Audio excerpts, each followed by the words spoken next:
Imagine being able to genetically engineer an embryo to stop a child from inheriting a severe genetic disease such as cystic fibrosis.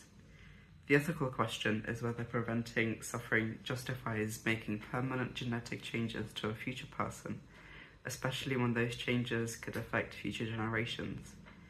The stakeholders include children and their parents, clinicians, genetic engineers, regulators, healthcare systems, disabled communities, wider communities, and future generations in general.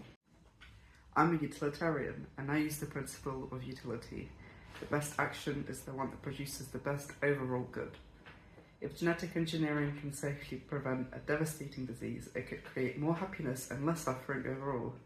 It could also give families another option when they risk passing on a serious inherited condition. But consequences must include everyone. If only rich families can access it, inequality stops being only social or economic, it becomes biological. So I support genetic engineering where there is medical benefit, strong safety evidence, and fair access.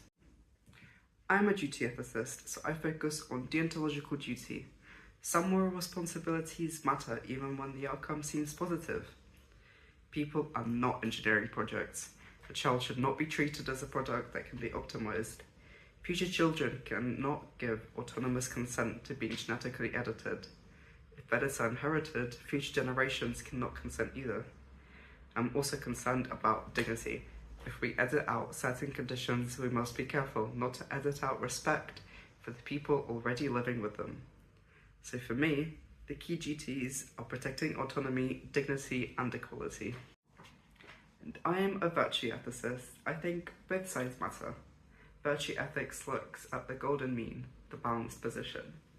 One extreme is banning technology that could prevent serious suffering. The other is arrogantly editing embryos where we would dislike a trait. The boundary between treatment and enhancement can also blur. Preventing a fatal disease is one thing. Selecting intelligence or appearance is another. Even reducing the risk of depression sounds positive, but it raises difficult questions about whether we are treating illness or narrowing acceptable human variation. So the golden mean is careful use of serious disease only, with humility, transparency, and public accountability. Wow, some interesting thoughts. My decision is cautious support. Genetically engineered babies should be allowed only for preventing serious inherited disease, not for cosmetic traits, inheritance, appearance, or social preference. This would require independent ethical review, long-term monitoring, privacy protection, fair access, and strict penalties for misuse. Overall, used carelessly, genetic engineering could increase inequality and revive eugenic thinking. Used responsibly, it could prevent suffering while still protecting dignity and human value.